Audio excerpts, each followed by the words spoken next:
But I want you to think about establishing something very sustainable first and then branching out. So you might work on this one thing for a year or years here, and I have one and then branch out to others.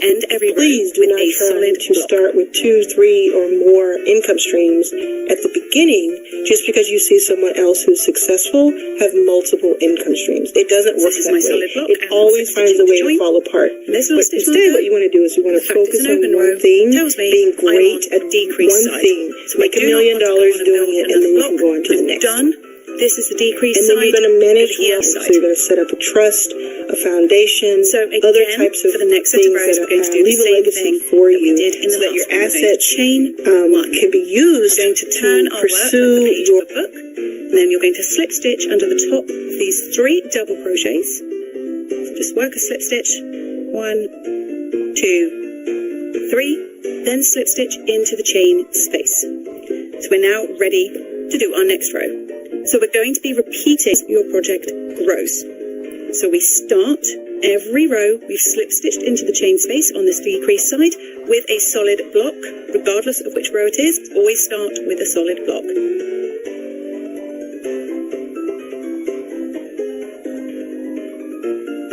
And then we're going to form solid blocks all the way up as we work over to the increase side.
Maintaining the width. The width is the same. 1, 2, 3, 4, 5, 6, 7, 8, 9 blocks. 1, 2, 3, 4, 2, 3, 4, 5, 6, 7, 8, 9. So you're maintaining 2, 3, 4, 5, 6, 7, 8, 9, 10, 11, 12. So keep repeating these 2 rows. Your open row followed by your solid row. Your solid row on the way back up will always end with that extra block on the increase side. For the open row, working our way back over to this decrease side, we start by forming a new block. So we're going to chain 6, form your new solid block. So we're still on the increase side, so we're still forming new blocks along this side. Flip your project up. And then form your open row with your chain 6 spaces. So you have your chain 6 open block followed by a solid block. So we've got a chain 6 followed by a solid block all the way back over to the decrease side.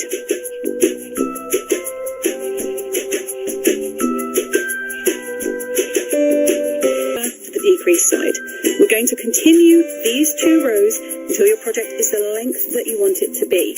Once it is the length you want it to be, again, we're going to end on this open row before we begin solid row up to the increase side, and then your open row with your chain 6s back to the decrease side.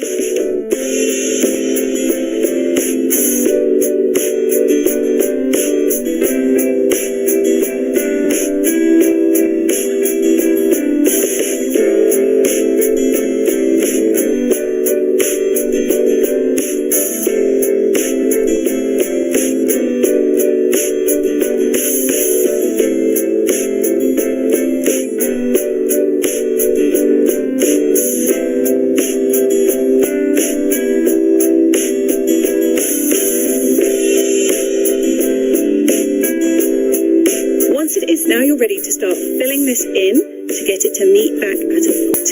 So from this point on, once you have the length that you want, you're going to treat both sides as a decreased side, because we do not want to add length on either side. So you've got the right length of your project that you want, and you have ended on this open row.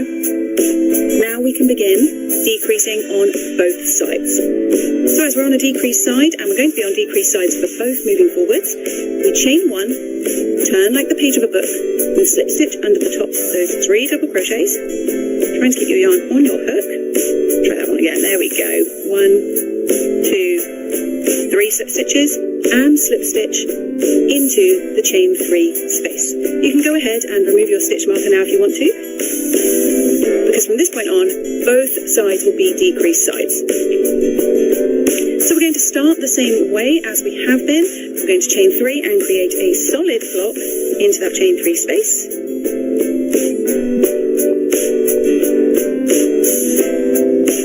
Slip stitch to the chain 6. And then we're going to form solid blocks all the way back up to the top. Now stop when you have filled in that very last open block. We do not want to continue adding any length. We're going to stop at this point.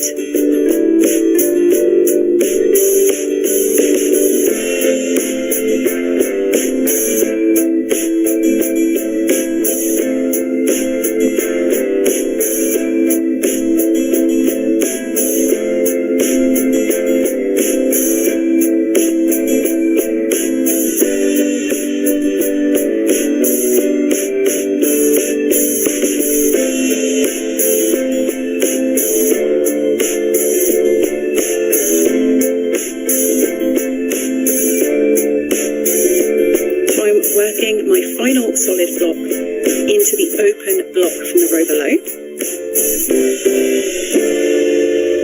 Slip stitch to join, and then stop. We do not want to continue adding any more blocks. Both sides are now decreased sides. So for the next row, we're going to chain 1, turn our work. We're treating both sides as decreased sides. So we're going to slip stitch under the 3 double crochets, just slip stitching into the top of them.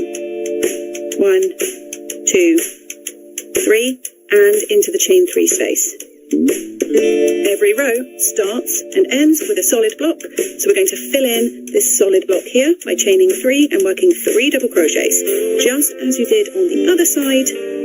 Now we're doing it on both. And now this side also becomes a short side like the other one. We're now on an open row. So we started with a solid block. Now we form our open blocks, chaining 6.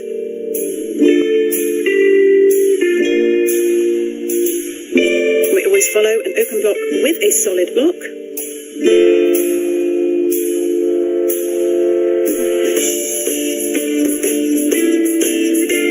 I'm going to work this across.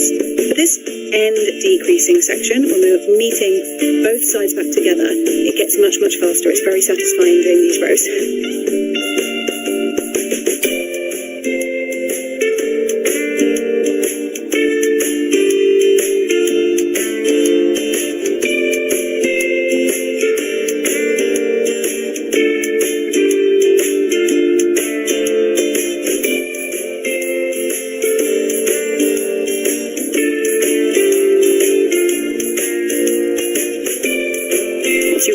Side, just be mindful not to accidentally add another block, because we now have a nice flat short row here. And we do the same thing again. We're going to chain 1, turn our work like a book, slip stitch into the top of those 3 double crochets that we just made, and we're turning back along those stitches into the chain 3 space, and again start with chain 3 and forming of a solid block.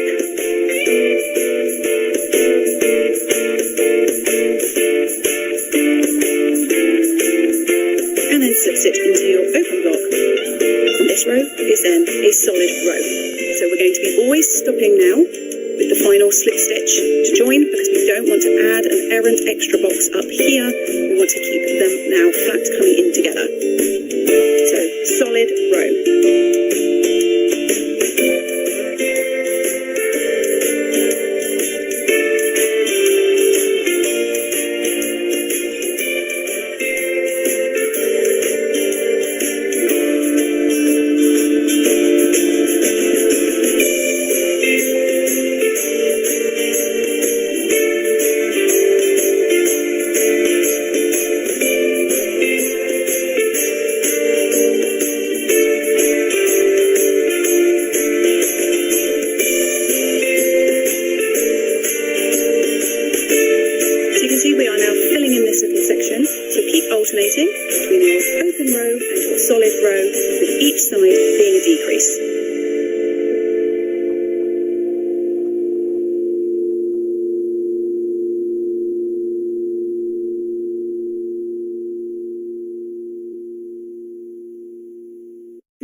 as you work your way down, eventually you will reach the point where you have just one solid block, one open block, one solid block on your feet, working your way back. That's absolutely fine. Don't panic.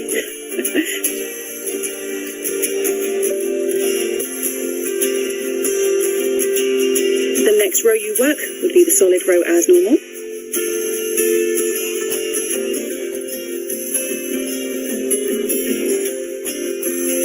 So you start your first solid block, join it to the last open block that we're going to be making, and create a solid block into that open block.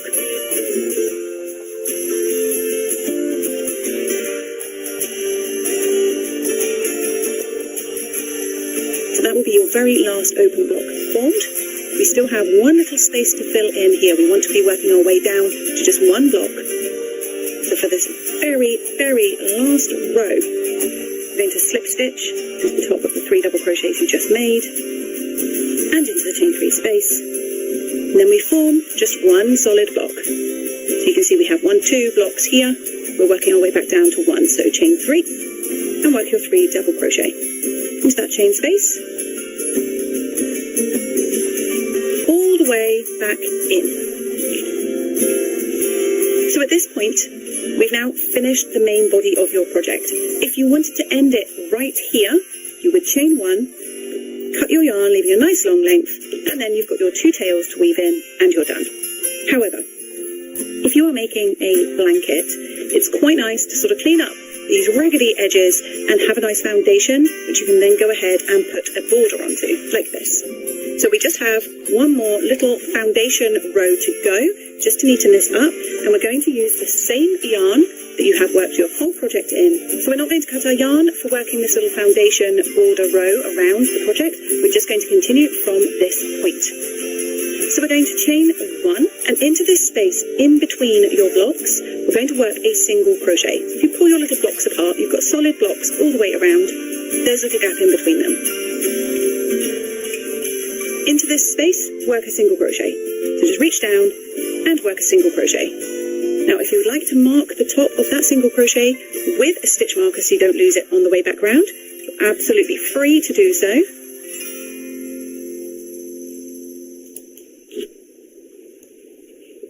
Then we're going to chain 2. 1, 2, and find the next space in between your blocks.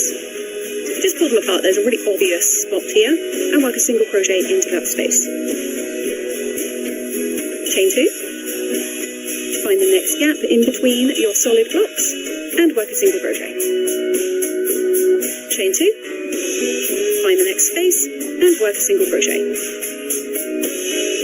So we're creating chain edges along the side, which gives it a nice flat edge, little spaces where you can work whatever border you fancy into. So we're going to repeat this, keep going down the side. We're going to chain 2, find the space in between the next set of blocks, and work a single crochet just into that gap. Do this all the way along the side of your project.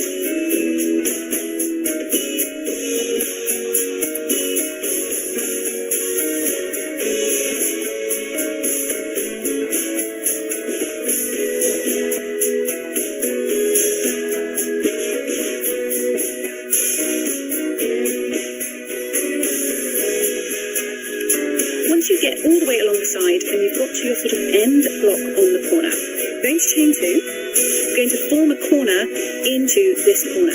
Now this is a little bit of a budget and see mentality for these corners, because there isn't really a clear set space on each corner where to work into. For this very first one here, I like to personally work into the top of this stitch, this double crochet here. But you can work into just the gap if that's easier for you. There's no right or wrong. You work your corners for coming around wherever you want, wherever they work for you. Your corners will be formed with a single crochet, chain 2, and a single crochet back into that exact same space. So you are forming a little corner chain space here to come around the corner. So we've got chain 2 spaces all the way along the sides here for working your border stitches, and we have a little chain 2 space in the corner for the same purpose. So we're going to work this all the way around your project.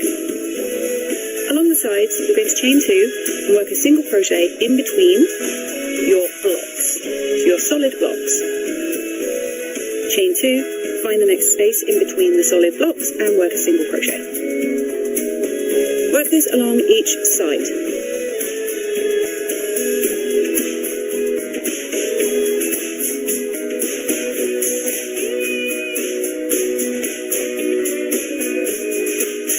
When you get to the last block and the corner of your project, chain 2, if you hadn't already, and we form the corner into wherever you are most comfortable forming the corner. It can be into the stitch or it can be into the space around in between these two stitches, totally up to you. Over here I worked into the top of the stitch. Here I'll probably, because this is my slip stitch and it's a little bit gappy, I'll work in between the stitches themselves. So in here, just work a single crochet, chain 2, and a single crochet back into the same space to form a corner. And then continue working around with your chain 2 and your single crochet in between the blocks. As I say, you work your corners wherever they fit for you, really. This is how it looks if you work off the top of the stitch, and this is how it looks if you work around and in between a couple of the stitches. It's a very, very minimal difference, and once you have worked a border into all these chain 2 spaces around, you will not notice. So work this all the way around.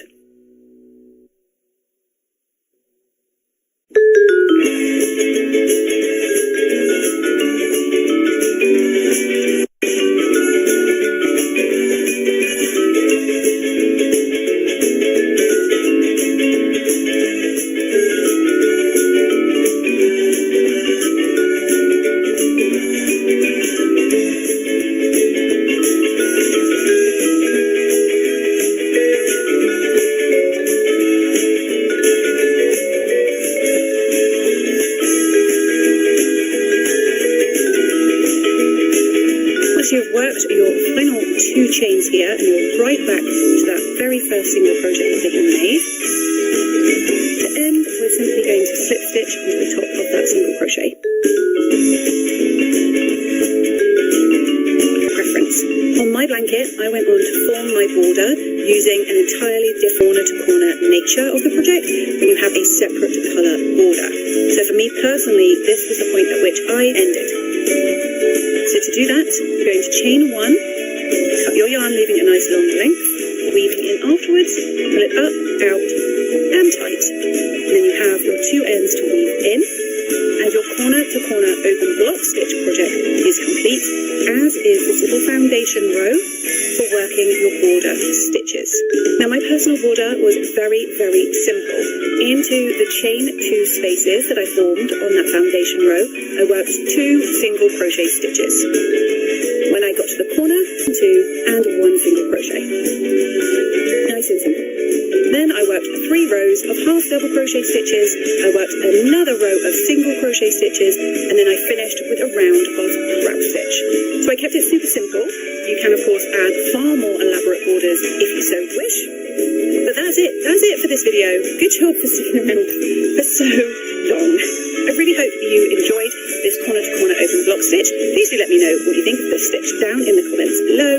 And until next time, happy crocheting.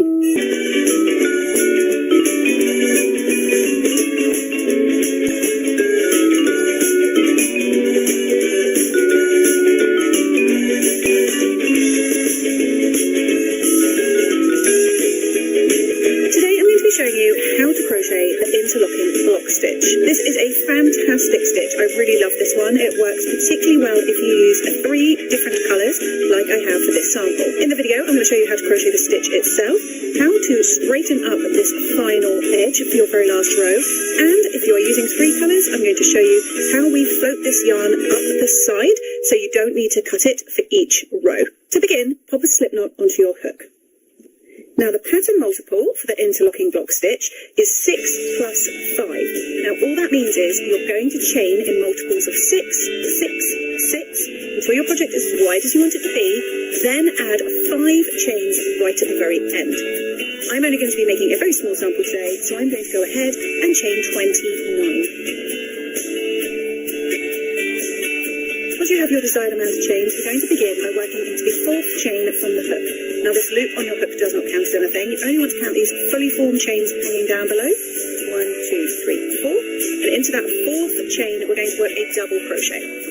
Work into whichever part of the chain you find easiest. Now those 3 chains that we've skipped do count as a double crochet.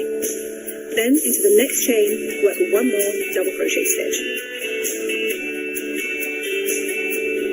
Chain 3, 1, 2, 3. To the next, work a double crochet. Then work a double crochet into the next 2 chains.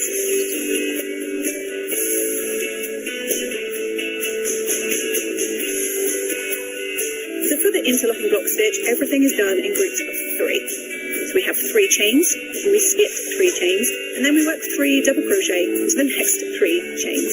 We're going to repeat this small little section all the way down. So chain 3, 1, 2, 3, skip 3, 1, 2, 3, and then work 1 double crochet into the next 3 chains. Skipping 3 chains into the 4th, 5th, and 6th chains, work 1 double crochet in each.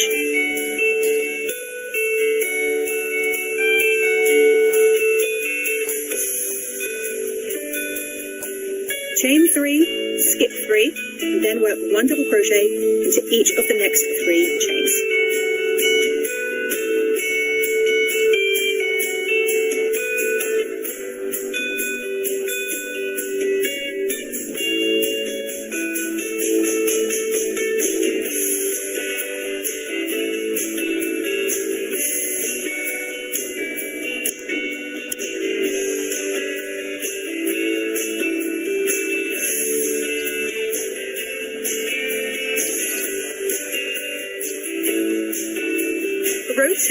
Row 2, we're going to change colour, but we are not going to cut this cream yarn. I'm going to leave it attached to the ball so I can float it up the side. To bring in your next colour, for me that will be yellow. Leave a tail for weaving in, pop it over your hook, and just draw it through this chain that's currently on your hook. Pull that cream one down to snug it into place. And we're ready to begin row 2. For row 2, in your new colour, we're going to chain 3, 1, 2, 3, and turn your work. Now we're going to skip over the double crochet stitches, and we're going to work into these skipped chains from right down here on this base foundation chain row. We're also going to sandwich in the 3 chains that you made. We're going to sandwich that into the stitches. So we're working right down into this chain here and covering up these chains that you made. So we're going to leap straight into creating double crochets into these skipped